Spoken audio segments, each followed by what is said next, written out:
Well, good day, subscribers. Hope you guys are all having a great day out there as always. Yesterday, we did a video on the channel where I talked about Tesla stock. And in that video toward the end, I mentioned, hey, would you like me to do a video about Tesla and their new truck they're gonna have coming in about a year or two, and what the potential demand could be for that truck? And I'm probably showing you guys a whole bunch of comments right now, but we got a flood of comments that you guys would be interested in that video. So that's what we're gonna do today. We're gonna go ahead and dive into this subject, and we're gonna kind of look at it from a few different angles, like what's the realistic market opportunity for Tesla in the space over the coming years. And in this video, we're only focusing on the United States because internationally it gets much more complicated, okay? But in the US, there's a massive truck market, needless to say. It's much bigger than I think a lot of people even think about, okay? So currently, if you kind of look at the US truck market, it's kind of separated into two categories. You have like the smaller trucks, okay? The smaller pickup trucks would be things like Nissan Frontiers, Ford Rangers, trucks like that are, you know, smaller, and usually a lot of those trucks are going to start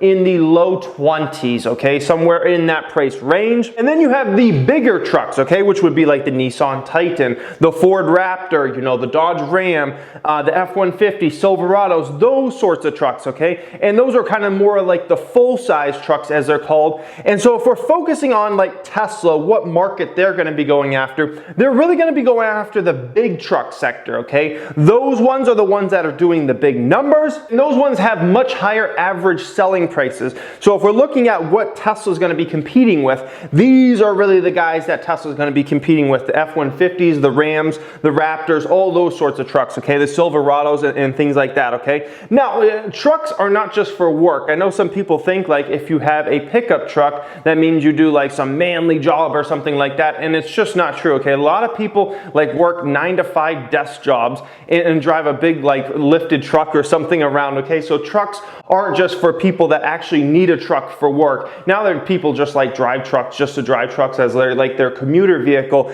And I mean, you guys have probably seen there's like those huge lifted trucks and things like that. The way to kind of think about it is, you know, the bigger the truck, the smaller the penis size. Dude, Jeremy, you cannot be making jokes like that. You know we live in this highly sensitive environment nowadays. Everybody gets offended over everything. You're out here making a small penis joke? Are you kidding me? Get your act together, dude. Now let's go ahead and talk about numbers, okay? Concrete numbers that some of these companies are doing right now, all right? If we look at 2018 in the United States of America, there were around 900,000 F-Series Fords sold, okay? Meaning like Ford F-150s, Ford, you know, F-250s, Ford F-350s, all those different types of Fords. 900,000. That might shock some of you guys. That number is insanely high, okay? If we think about Tesla's total vehicles, like if we add up all the Model 3 sold last year, and that's even, you know, the ones that might have been sold internationally, which Model 3 wasn't sold much internationally. It was mostly US based, okay? But we can even add up all the S's and all the X's, whether they were sold in the United States or international.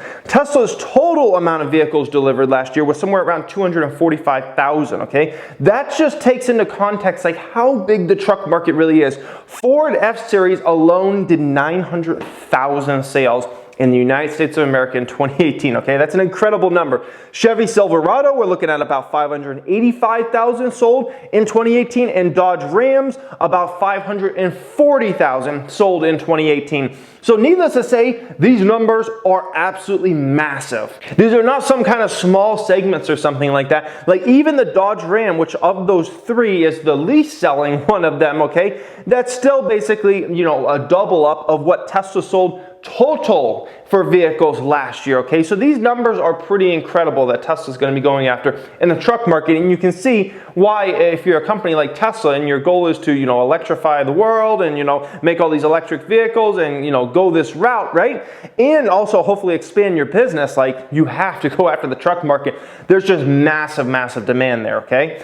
So Ford F-Series, those ones start around $30,000. You got to kind of think about where these vehicles start at, because then you can kind of figure out average selling prices. What's the realistic market Tesla's going to be going after? So the F-Series starts a little under 30,000, but a lot of people that buy them are paying 35, 40, some even up to 50 grand, you know, depending on, you know, all the features you get, motors, all those sorts of things, okay? The Silverado starts just under 30,000 as well. The Dodge Ram starts right around 33,500. And as far as Tesla, the Tesla truck should start somewhere around $49,000 according to Elon Musk on that podcast just a few days ago. He mentioned somewhere under $50,000. He's like, we got to have a really good starting truck somewhere around $49,000 or so, okay? So needless to say, the Tesla truck is going to be priced quite ahead of where the other trucks start at, okay? Now keep in mind, Tesla will probably have like a $49,000 option, probably like a $59,000 option, and probably like a $69,000 option knowing Tesla and kind of the way they do pricing and whatnot.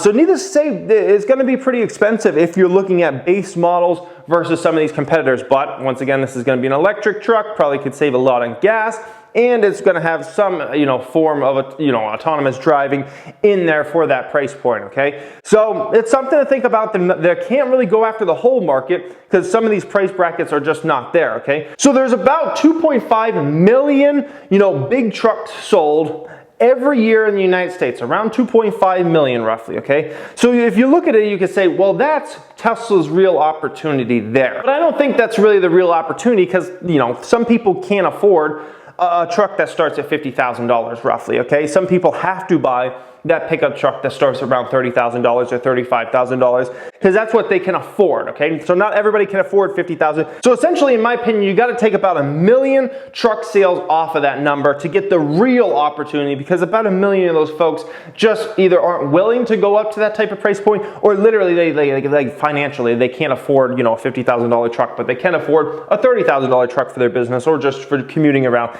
So 1.5 million vehicles as far as trucks is really, in my opinion, the real opportunity, the real market that Tesla is going after in this pickup truck market, okay? So with that number in mind, 1.5 million, let's talk about the 2025, in my opinion, best case and worst case scenario. Keep in mind, this truck probably won't go into production until late 2021 or at some point in 2022, meaning that, 2025, by that time, the truck should be at full scale production. By that time, a lot of customers should already have it. It should be well known in the market and a competitive force by 2025. So let's talk about best case and worst case scenario for Tesla as far as the pickup truck goes in 2025. Alrighty guys, now let's go ahead and talk about worst case scenario, best case scenario, and what I believe is the most realistic scenario for how this Tesla truck will do in the market, alright? A lot of it's going to depend on how this truck is perceived in the market. Do actual truck buyers want to go out and get this truck and things like that, okay? So I got my best case, I got the worst case, and I got the realistic case. Keep in mind the opportunity Tesla's going after is around 1.5 million, okay? That's about the realistic opportunity as far as, what Tesla's going after and trying to build market share. So best case scenario 2025 for Tesla truck is that they have around 20% market share in North America, okay? In the United States, let's say specifically, okay? About 20% market share in the United States. That would mean they would be moving around 300,000 trucks, pickup trucks per year. I think average selling price will be around $57,000. If we take into account the truck's going to start around $49,000, keep in mind a lot of people are going to try to keep it as cheap as possible, especially a lot of the workforce that will be buying this truck. They're going to try to get like the base model, right? So, they're going to have a lot of folks down there, but you'll have some folks that upgrade and buy, one that's in the $60,000 range or $70,000. So I think average selling price will be around $57,000, regardless of its best case scenario, worst case scenario, or anything in between. So if they're doing around 300,000 units, they have about 20% market share on the premium pickup truck market that they're really going after. That would mean they're doing around $17 billion a year. And at that type of scale, I could see about $2 to $4 billion actually reaching down to that net income line, okay? Positive net income of $2 to $4 billion contribution just from the truck business if it is at that type of scale, okay? So we're talking about, really like a potential game changer for Tesla, but that's best case scenario, okay? And I can't really see them getting 50% market share by 2025 as far as the premium pickup trucks go or anything close to that, and so that's kind of, in my opinion, like best case scenario. The absolute worst case, disaster, this would be if the truck is perceived super negative and the only people you can get to buy this pickup truck are like the people that are super like diehard like Tesla fans.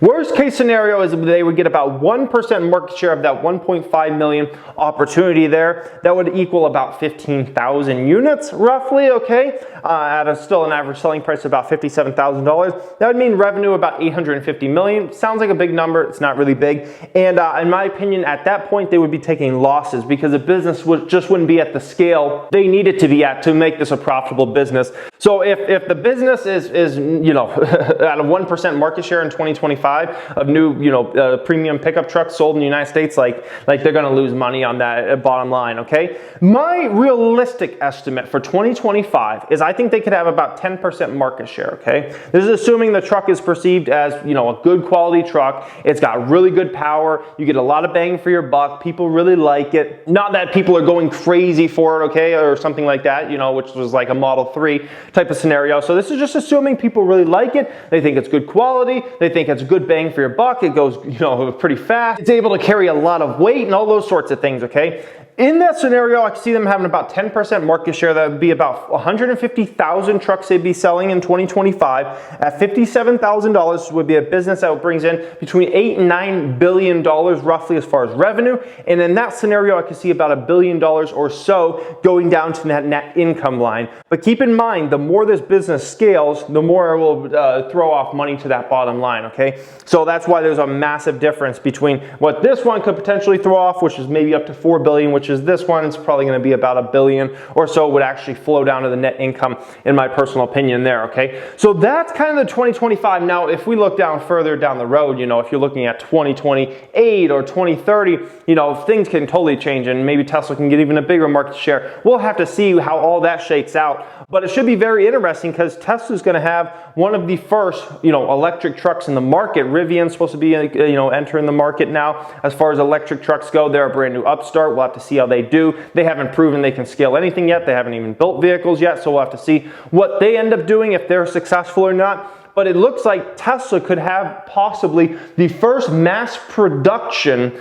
pickup truck that's electric out there, okay, in the market. And with Tesla's brand name, this could get, you know, known all over the United States in a very quick amount of time, okay? Because you know the way word spreads around Tesla. So we'll have to see how it all shakes out, guys, but I think that's the type of market opportunity Tesla's going after. So I hope you guys got a lot of value kind of looking at these numbers, what's being produced out there and what's the realistic, you know, amounts that Tesla's really going to be going after in this business, okay? So I hope you guys enjoy this. As always, make sure you hit that thumbs up button. Let me know if you have any other opinions on videos I should do in the comment section. Thank you for watching and have a great day.